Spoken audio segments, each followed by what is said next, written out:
Welcome to Earthy Goddess Mumma. Hey ViRgO, this is your weekly reading from June 8th to June 14th, 2020.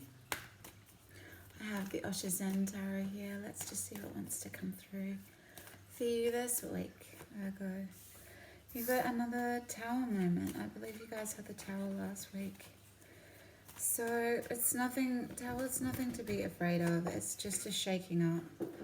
But you're exhausted. This is awakening. So we've got Mass, the Great Awakening. Sorry about the noise in the background. It's early in the morning. My puppy's very excited. So it's the Great Awakening. It's things shifting. It's uncertainty, and you're exhausted. But you're understanding that you're spiritually free.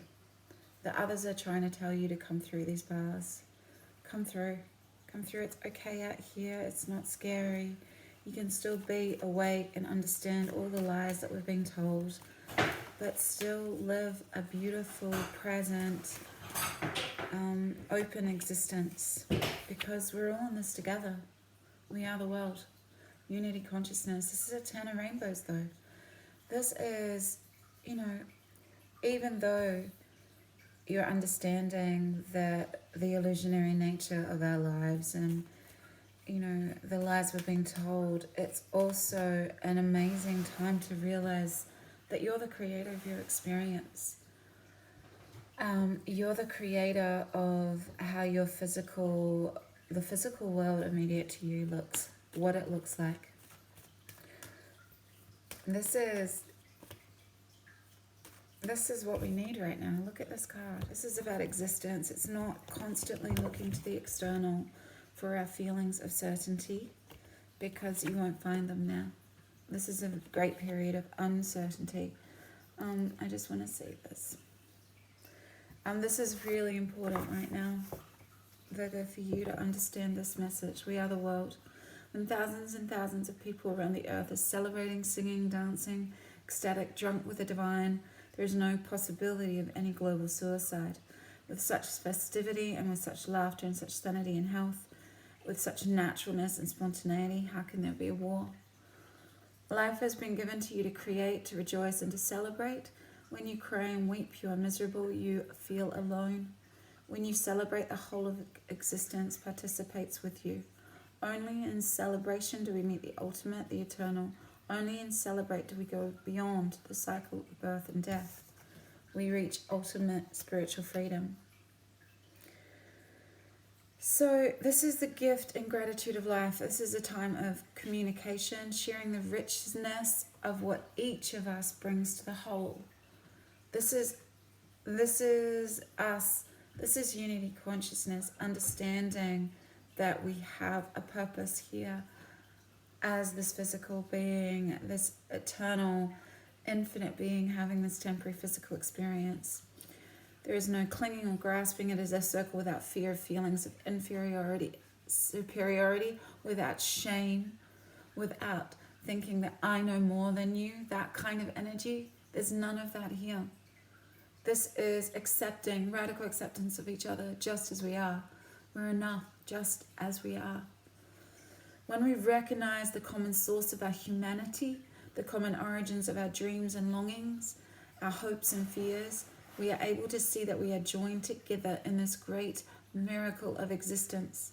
When we can combine our tremendous inner wealth to create a treasure of love and wisdom that is available to all, we are linked together in an exquisite pattern of eternal creation. This is what we need to do. They're trying. There's an insidious virus that's going around called divisiveness, trying to divide all of us, divide and conquer. United we stand. This is definitely about unity consciousness.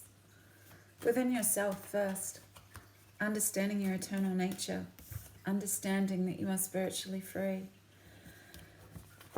Dropping out of this energy, yes, we're on shaky ground, yeah?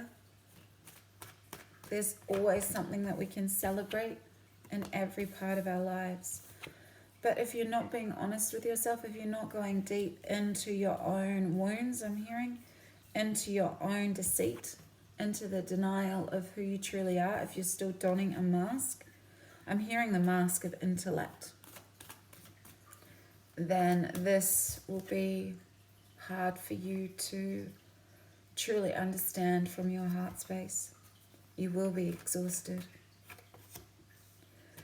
It's time to become the master creator of yourself.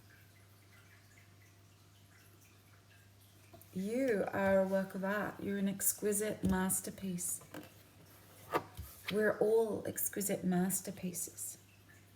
But when we don masks, when we're not honest with ourselves, we will never get to the essence and the truth of who we are.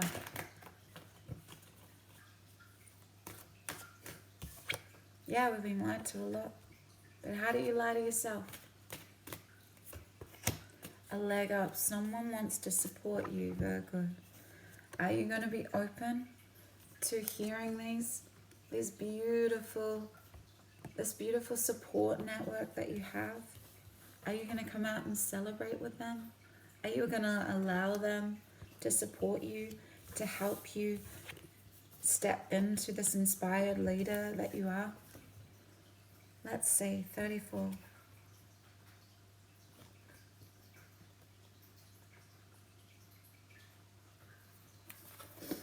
I love this card, it's so cute. Receiving help, delegating authority, interdependence. You've come to a point where going it alone is no longer optimal for you. Life has a way of presenting you with the perfect people to align with you, with who can give you a leg up during this next phase of your journey. Help comes to you in all areas of your life when you need a boost. The trick is to accept that aid so freely given. When you embrace interdependence, allowing teamwork and interdependence to commingle, miracles happen. Now is such a time. Yay. This is this energy. There's no inferiority, superiority. It is coming together for a common goal. Uniting. Because we can create heaven on earth if we want to. But first there's going to be a lot of chaos. But not being drawn into it and exhausting yourself, Virgo. Relationship message. Relationships that are healthy thrive on interdependence. It's important to recognize that you need others as much as they need you. You must allow people to support you, just as you are there for them. This is a time to be vulnerable, to speak up about your needs and to ask for them to be fulfilled. Trust. You'll be met with kindness and love. Don't expect others to read your mind though. Ask and it is given. The prosperity message. Now is the perfect time to seek advice from a mentor or business advisor who has been where you want to go, to help you to get there too. If you do, you will receive a very good counsel that will aid in your prosperity. It may also be the case that your endeavors have grown and you're in a position where you just can't do it by yourself anymore. Time to bring in those that can give you a leg up. Trust that help is available and will indeed appear. Delegate authority to others so you can take steps toward your big dream. The perfect people will arrive at the perfect time, so long as you step forward with just a mustard seed of faith. So you've got to be open to receive, Virgo. Okay, so this is really important for you, I'm hearing. And this is what's probably leading to this exhaustion. And a few lies to yourself. The protection message. Are you insisting on always doing everything yourself? Do you have little faith that help will come? Convinced that the burden of the world is doomed to remain on your shoulders? Your beliefs about going it alone need to be discarded as they do not serve you at all. Let others help you. Yes, it will make you feel vulnerable to admit you need a helping hand, but to be vulnerable is good, for you have a lesson to learn. You must let someone else assist. You can't do life all by yourself. Once you shift your expectations, you'll be amazed at how quickly help arrives to give you a leg up. Yes. Yeah. And to get to this place, you're not going to get there from here. And you're not going to get there donning a mask and not being honest with yourself. Understanding that you're free. You're spiritually free. You're free to call in whoever you need to support you. And then you'll be able to step in your true power, become the inspired leader that you are, Virgo. This week, it's a lot about beginnings and endings. And you can feel really exhausted by that. But, the tower's coming in because there's something that, you really need to look at. It's powerful times between the eclipses. Just be very compassionate with yourself and others right now. There could be a lot of things that you're not seeing with the Sun-Neptune square. There's a lot of smoke and mirrors, untruths. But you know the truths. You have a deep understanding, a knowing. Yeah, there's an ability with the Chiron and Aries, sextile to the retrograde Venus, that there can be some healing of old relationship wounds too. Anyway, Virgo, I love you. Have an amazing week. Bye.